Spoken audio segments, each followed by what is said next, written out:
Well, Impact Wrestling's Hard to Kill was an amazing show. I know there's been a lot of speculations. This was also the debut for Kenny Omega on Impact as the AEW World Champion. So we're going to review, discuss, and talk about on this episode of Deleted Wrestle Zone.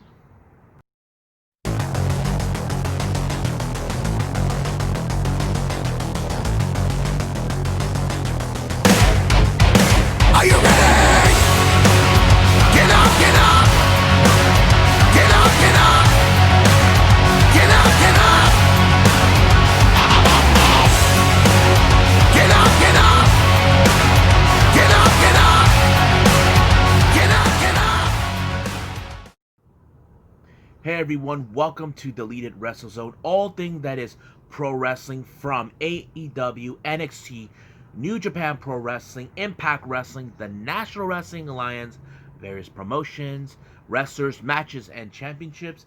I am your host, J-Rod here. So as you know, this past Saturday we had Impact Wrestling's Hard to Kill. Now there were some great matches that took place and crazy surprises that shocked us throughout this entire event. So this entire episode is mostly on Hard to Kill. Now I did mention on previous episodes that I'm going to do the Japanese promotion stuff. I'm a little far behind, but I'll do the best to catch up for all of you guys to review their events, those you may or may not have heard. So right now, let's get started with Impact Wrestling Hard to Kill.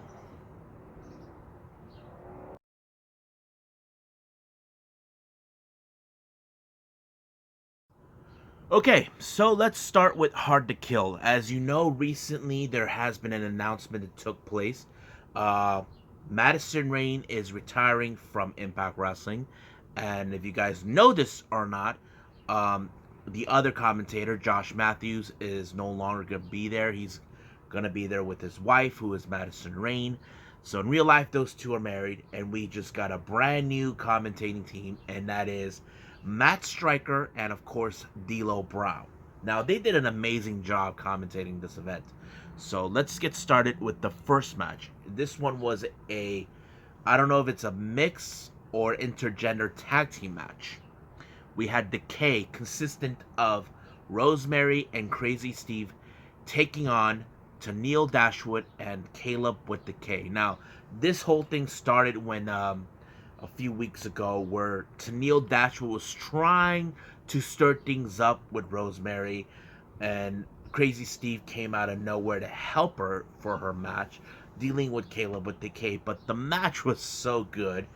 I think the best moments is they try to use the hairspray as their advantage to win the match.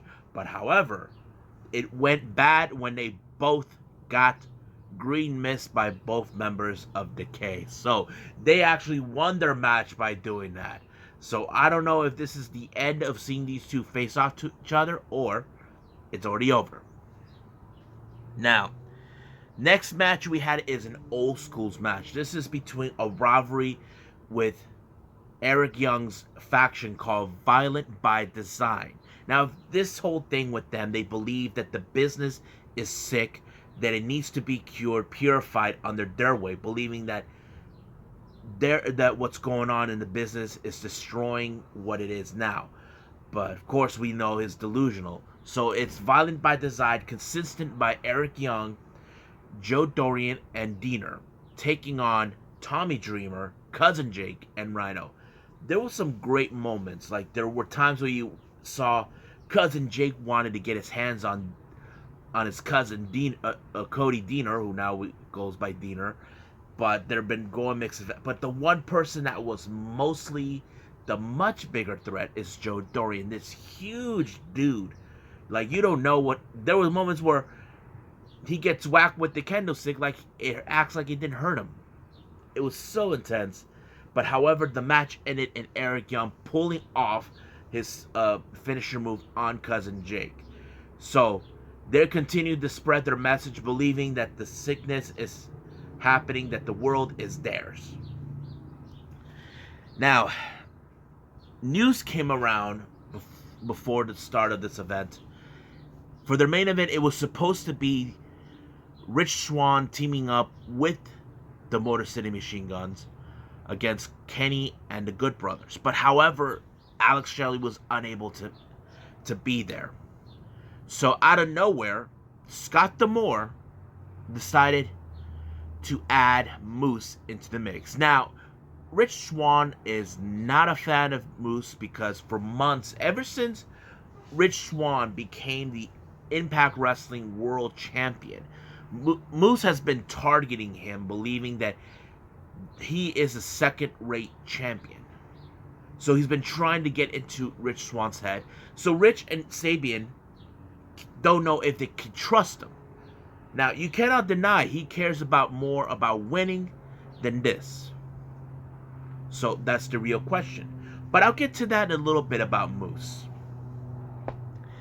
Now, next match is the finals for the Knockouts Tag Team Championship, which is the first time we haven't seen in years they have a Knockouts Tag Team.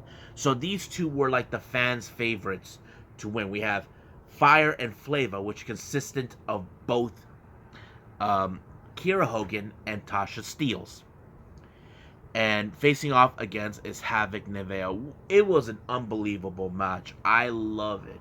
So the real question, who will be the first champions to obtain these titles? Now, to me, I'm a bit biased on this because they're two of the most well-recognized tag teams in women's. It doesn't matter if it's in Impact or outside of Impact. But the way it ended was so unbelievable. But what you guys may or may not have heard, we just had the return of Brian Hebner into Impact. He officiated this match. I was like, wow, it's great to see him. You know, last time I saw him, he was with the National Wrestling Alliance. But now he's here. I'm like, I'm cool with it. No problem. But back to the match. It's so unbelievably good. Like, you couldn't tell how this was going to end until it happened. The first winners for this one is none other than Kiera Hogan and Tasha Steelz. Presenting the titles were Gail Kim and Madison Rayne. But the best part is that it was never aired. Tasha Steelz and Kiera Hogan made reference to AEW. Like, we all know AEW are, how do I say, the most recognizable promotion that made tag team a priority. So they're saying that there's no team like them. However, I can think Taya Conti and Anna Jay or Diamante and Ivelisse. But we'll see where they go with that. Because I would rather see those two. One of those two teams, or possibly both, face them. You tell me about that on the comment section below. But I'll explain that in the final thoughts. Now, as you know, Taya Valkyrie is getting ready to face off Deonna Purrazzo to obtain the title. Now, however, she was a little freaked out to see Crazy Steve, but however, Rosemary kind of convinced her, saying, look, you're going to have a little creepers right there all over Deonna Purrazzo. Let's give them a little decay. So Taya realized, she's right. But she did say if they do win, they're going to celebrate in Slamtown. And, Rosemary's like, oh, you're going to love Slamtown. But however, the crazy thing happened once Taya left the Knockouts locker room. AC Romero showed up. He entered the Knockouts locker room. If you guys don't know what I'm referring to, I mean the women's locker room. He's still trying to find proof that Larry D was set up. And Johnny Stringer gave him the idea of it. So I'll explain more about that when we pass that. Now, however, speaking of the X Division, we all know the X Division Championship is on the line. But however, the Super X Cup winner, Ace Austin, along with Madman Fulton, Austin was feeling that he should be in the match in the triple threat. But however, Scott D'Amore was saying, you're right, you should have been, but it couldn't happen. But he did state it, he was going to put him in a match against someone. And that person was, woo woo woo, Matt Cardona, formerly known as Zack Ryder. I was like, no, I don't believe it. I don't know how you guys felt about that. I was so happy to see him. Now, if you guys ask yourselves, What the hell? Why isn't he AEW? He made a contract to make a couple of appearances. Now, we do know he has a relationship with Cody. But however, I don't know if Cody was able to it or Matt Cardona felt he could explore other options. Now, we don't know what's his tensions being in Impact, if he's a full-time member or just appearing like he did with AEW. We'll see when that happens. But the match was good. Not the best one, but however, it should have gotten a lot more better. But the match ended in the disqualification, all thanks to Madman Fulton. So it's so great to see that. I'm like, I know it's gonna be people are buzzing about it, but that's the way it is. Now let's jump into the X Division Championship match between in a triple threat match with Chris Bay, Rohit Raju, and Manik. Now, if you guys know the story, this all began with Rohit Raju decided to play little mind games with everyone. Somehow he weaseled his way to obtain the X Division title, getting to TJP's head. And then TJP was unable, so Manik shows up, and they're trying to determine if TJP really is Manik. So we got Chris Bay, who is determined to regain the X Division Championship. We got Rohit Raju. Not only he wants to regain the title, he wants to expose Manik that it is TJP. Majority of the time, they're trying to isolate it, but there was a moment in the match where Rohit Raju took off the mask and Manik had paint face like the Joker. I thought that was a touchy way. I like it.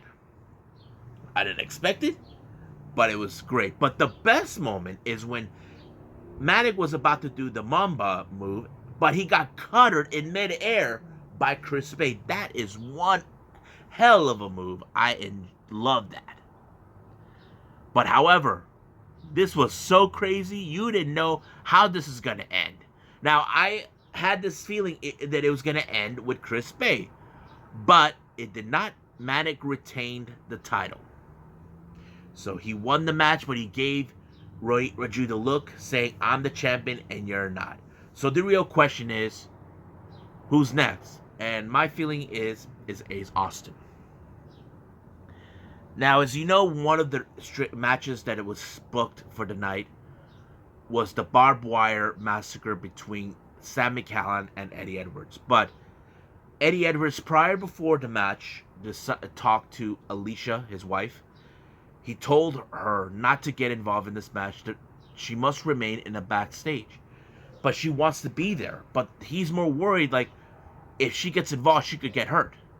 Which, him being a husband, he knows that she will get hurt. This is not one of those regular matches. But we'll get to that in a bit. Now let's get to the Knockouts Championship. We have Deonna Purrazzo alongside Kimberly and Susan facing off against the challenger, Taya Valkyrie, alongside with Decay. Now the match seems like it was going great until Decay and the other seconds, Kimberly and Susan, were causing a big fuss ringside. Susan was videotaping the whole thing. Kimberly was getting into Rosemary's head business. Steve nearly elbowed the ref, and he told everyone, all of the seconds, that they're barred from ringside, which was a good thing. But however, this was like the time where Deonna Purrazzo has to put herself to the test. We know Kimberly will help her out, but can she do it against someone like Taya Valkyrie, who is the longest reigning Knockouts champion?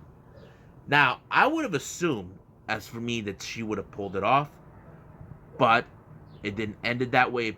Deonna put her in a submission and had her to tap out. It would have been a disaster for Taya, but she had no other choice. But we do know she will return to get another shot of the title. Now, speaking of Taya and Rosemary, AC Romero is still trying to prove that his friend and tag team partner, Larry D, was set up. However, Rosemary's ex-fiance, or husband, however it is, still believes Larry D had something to do with it. But however, AC Romero found something that kind of proves that maybe Larry D is telling the truth.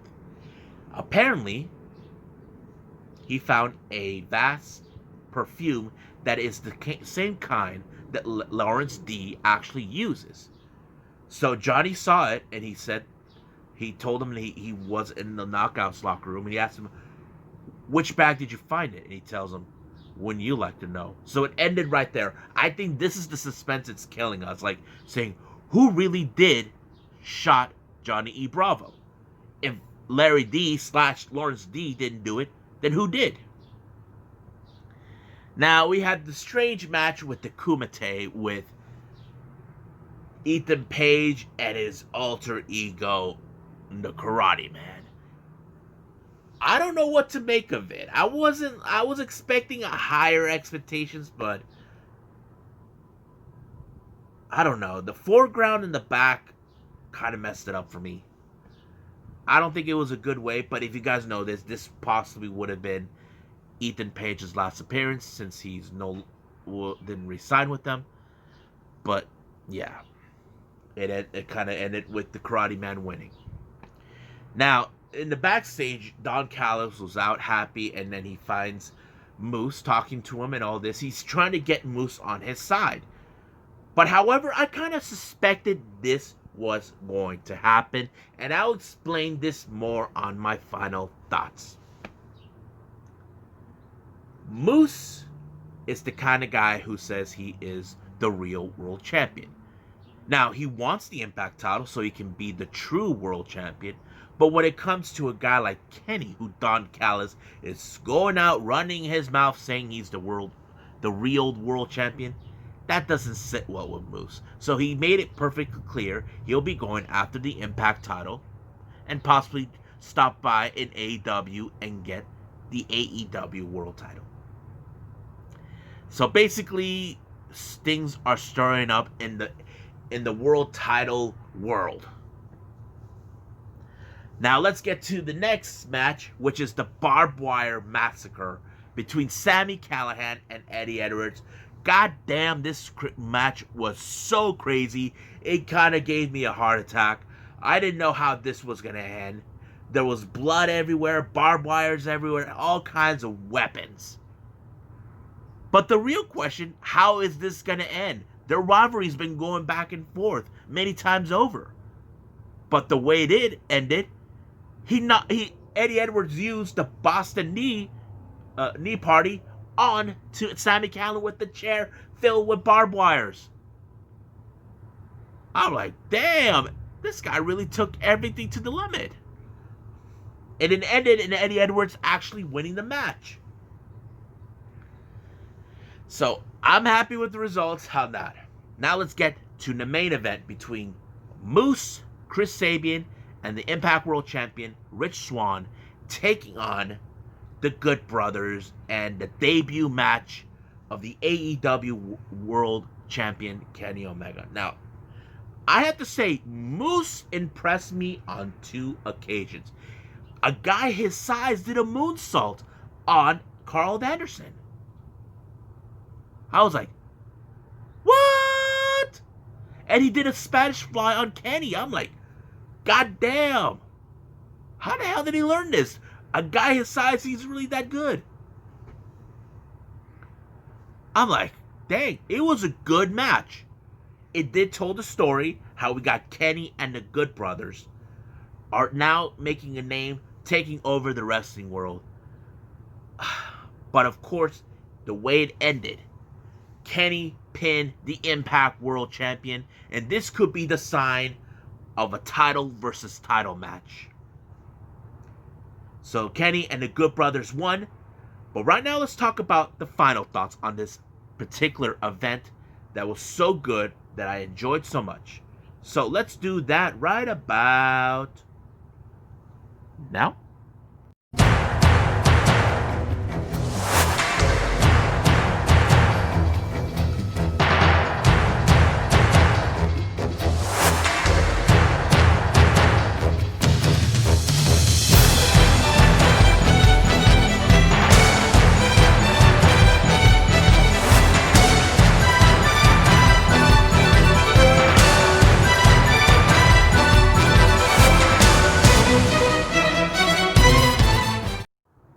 Okay, so what are my final thoughts on Impact Wrestling's Hard to Kill? I have to say there was a lot of good matches that's been talked about. Now, I know people are saying, what about the partnership between AEW and Impact Wrestling? Well, we are seeing some promising things that they're doing, like from both sides. Seeing Kenny in Impact is one, but I know some of you are saying, how would this benefit them? Well, you need to realize is this.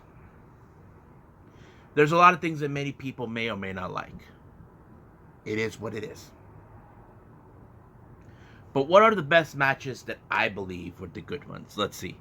For me is the Knockouts tag team match. That was a good one because we know there has been that we know we can agree upon that AEW has the best tag team division outside of WWE, and that's always been the top case with many fans and news outlets right there. But now I know people can say, let's go back to WWE when WWE started doing the women's tag team division. We all were happy that it was Bayley and Sasha Banks that won it, but the way they had them drop their titles to Billie Kay and what's her name, Peyton Royce, the Iconics, we all thought that was a bunch of crap. That's a load of BS. But we know with Impact what they can do with their women's tag team division, or as they call it, the Knockouts tag team division, will be far more better than what they're doing now in WWE. As you know, WWE has been one of those promotions that they're not taking seriously with their tag team division. I mean, you can ask various people. I mean, it doesn't matter if it's the men's or the women's. I know they're making headways with the NXT women's division for the Dusty Rhodes Classics. I mean, which is a good thing. But downside of that, there's only lesser women. But we can see something with Impact they can do. Now, they did post a video on their Twitter where Tasha Steelz and we're making headway, saying the AEW, they're well aware that their tag team division has been a priority, and dissing those that they don't have a team like them. I'm like, come on. There's Diamante and Ivelisse. They're an amazing group. I mean, I would love to see those groups face off each other. Now, if you guys don't know this or not, Diamante and Kara Hogan in real life are in a relationship. So this would be a fun, very match. But now you ask yourselves, who could be another tag team that could face them in AEW? Well, the one I can think of is Dark Order members. Well, I don't know if she's 100% with them. Tay Conti and Anna Jay. So that's going to be an interesting thing if that ever happens. I would love to put that in my dream match of collaborations between both AEW and Impact Wrestling. So that's one of those things that I was saying. Now, my thoughts on Matt Cardona being in Impact Wrestling, that was like total awesomeness. Reason is, I know some of you are saying, but wasn't he on AEW? Yes, but he wasn't a full-time member of the roster. That he wasn't like that. But however, he did sign a contract to make some appearances on AEW. I mean, there's nothing wrong with that. But I think he's trying to explore his options, like saying, let me try AEW, maybe try Impact, maybe NWA or MLW. However, I think maybe he's trying to explore his options, see which is the perfect fit for him. And there's nothing wrong with that. But if he's going to make another appearance in Impact, I'm down for it. Now, I talked about the X Division match, which how good it was, with the storyline, with Rohit Raju obsessing and trying to remove Manic's match, Chris Bay trying to regain the title that he lost, but Manic being Manic, that is so. But the best move was when Manic was about to do the Wumba move on Rohit, and he got cuttered by Chris Bay in midair. That kind of reminds me a little bit of how do I say? Randy Orton doing the the RKO onto Matt Sydal, who was formerly known as at the time as Evan Bourne. I mean, you guys remember that move? That was like one of the most what the fudge kind of moments, or the holy shit moment. However it was, but yeah, it was a good match to me as well. Now, let me explain to you guys more about the whole thing with Moose. I talked about Moose a few times on various occasions. I did mention on the previous episode that Moose will not take lightly of the whole thing. Now, if you know how to make a good story, then you guys know what I'm talking about. Now, let's go back to the beginning with Moose, how this whole thing began.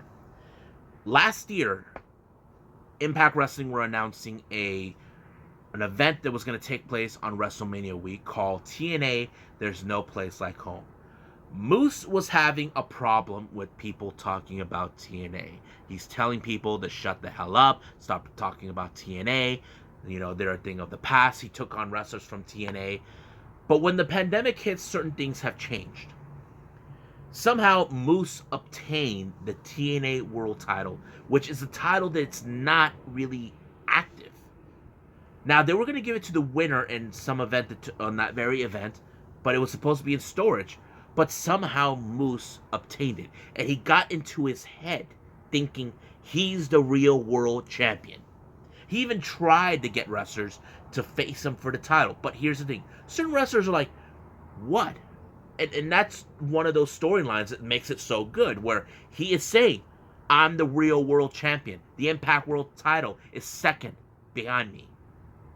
But no one is listening. Not since EC3 showed up and decided to get to his head. Told him, control your narrative, and now he's taking to a different turn. Now, Moose has been saying, prior before this whole thing with EC3, that he's the best wrestler in the world, that he is God of Wrestling. Now, I did have a feeling this was going to happen. Kenny Omega, ever since he made his debut, Don Callis was telling everyone on the Impact that Kenny is the real world champion. Now, I had a thought about this prior before I mentioned this. Not today, not on this episode, but the previous one. I had a distinct feeling Moose wasn't going to take that too lightly. Reason is, Moose claims he's the world champion and he's God of Wrestling. Don Callis has been running his mouth saying Kenny is the world champion and God of Wrestling. So this is going to be an interesting thing. Now, Moose did state it in Hard to Kill that he will face Rich Swann for the Impact World title and possibly stop by AEW and take the AEW World title from Kenny. So this is going to be one of those storylines that I very would like to see. Moose will not tolerate Don Callis telling the entire world that Kenny is the real world title, because he believes to himself he is the real world champion. So we'll see what happens with Moose in the upcoming weeks. Because we do know that he will face some point Rich Swann for the Impact World title, or we'll see if he will face Kenny. It all depends how this is going to be. So stay tuned for upcoming episodes. I still need to cover certain wrestling events from Japan, coming from DDT, Dragon Gate, Tokyo Yoshi Pro, and of course this other one called Big Japan Pro Wrestling. I think that's about it. And then I'll keep up with what's going to happen this coming Tuesday and Wednesday, and possibly the other events that we know. So, oh yeah, and of course, we just began with the Road to New Beginning with New Japan. I think that most likely will be the next episode or so, but we'll see what happens when we get there. Now, I must bid all of you guys out there adieu. So, goodbye. Mwah! And have a nice day. Bang!